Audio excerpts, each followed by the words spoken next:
بسم الله الرحمن الرحيم.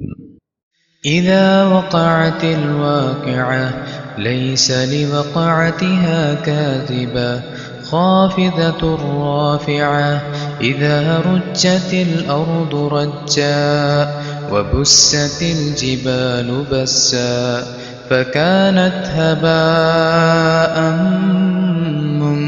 منبثا وكنتم أزواجا ثلاثا فأصحاب الميمنة ما أصحاب الميمنة وأصحاب المشأمة ما أصحاب المشأمة والسابقون السابقون أولئك المقربون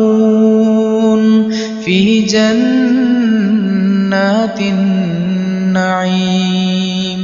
ثلة من الأولين وقليل من الآخرين على سرر موضونة متكئين عليها متقابلين يطوف عليهم بلدان مخلدون بأكواب وأباريق وكأس من معين لا يصدعون عنها ولا ينزفون وفاكهة مما يتخيرون ولحم طير مما يشتهون وحور عين كأمثال اللؤلؤ المكنون جزاء بما كانوا يعملون لا يسمعون فيها لغوا ولا تأثيما إلا قيلا سلاما سلاما وأصحاب اليمين ما أصحاب اليمين في سدر مخضود وطلح منضود وظل ممدود وماء مسكوب وفاكهة كثيرة لا مقطوعة ولا ممنوعة وفرش مرفوعة إنا أنشأناهن إنشاء فجعلناهن أبكارا عربا أترابا لأصحاب اليمين ثلة من الأولين وثلة من الآخرين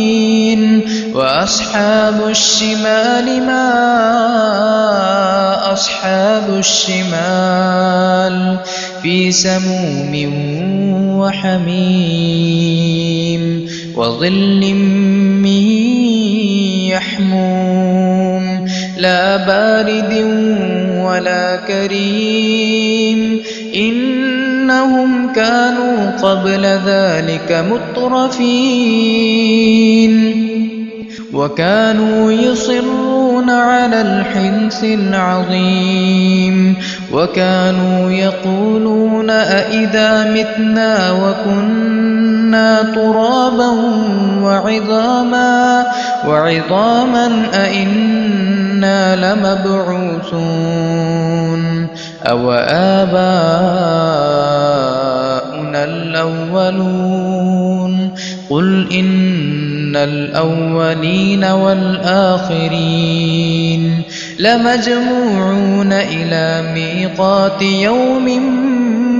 معلوم ثم إنكم أيها الضالون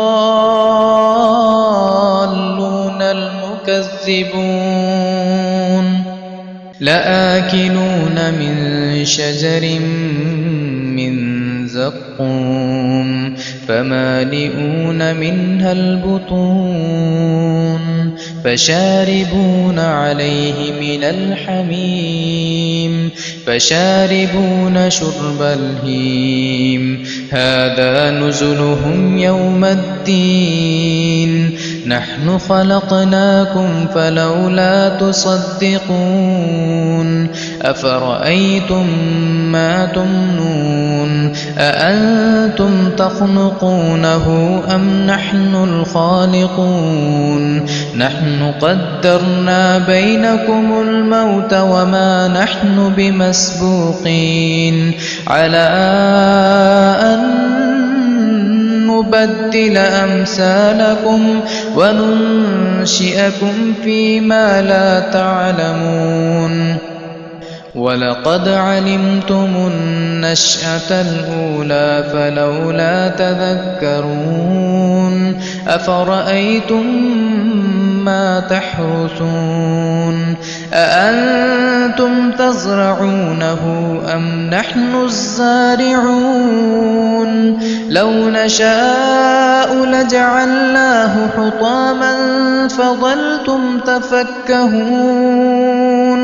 إنا لمغرمون بل نحن محرومون أفرأيتم الماء الذي تشربون أأنتم أنزلتموه من المزن أم نحن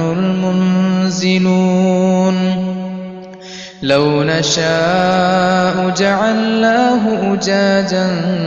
فلولا تشكرون أفرأيتم النار التي تورون أأنتم أنشأتم شجرتها أم نحن المنشئون نحن جعلناها تذكرة ومتاعا للمقوين فسبح باسم ربك العظيم فلا أقسم بمواقع النجوم وإنه لقسم لو تعلمون عظيم إنه لقرآن كريم في كتاب مكنون لا يمسه إلا المطهرون تنزيل من رب العالمين أفبهذا الحديث أنتم مدهنون وتجعلون رزقكم أنكم تكذبون فلولا إذا بلغت الحلقوم وأنتم حينئذ تنظرون ونحن أقرب إليه منكم ولكن لا تبصرون فلولا إن كنتم غير مدينين ترجعونها إن كنتم صادقين فأما إن كان من المقربين فروح وريحان وجنة نعيم وأما إن كان من أصحاب اليمين فسلام لك من أصحاب اليمين وأما إن كان من المكذبين الضالين فنزل من حميم وتصلية جحيم إن هذا لهو حق اليقين فسبح باسم ربك العظيم في عالم الإنسان كل له ميدان وليس أعلى شان من حملة القرآن في عالم الإنسان كل له ميدان، وليس أعلى شان من حملة القرآن.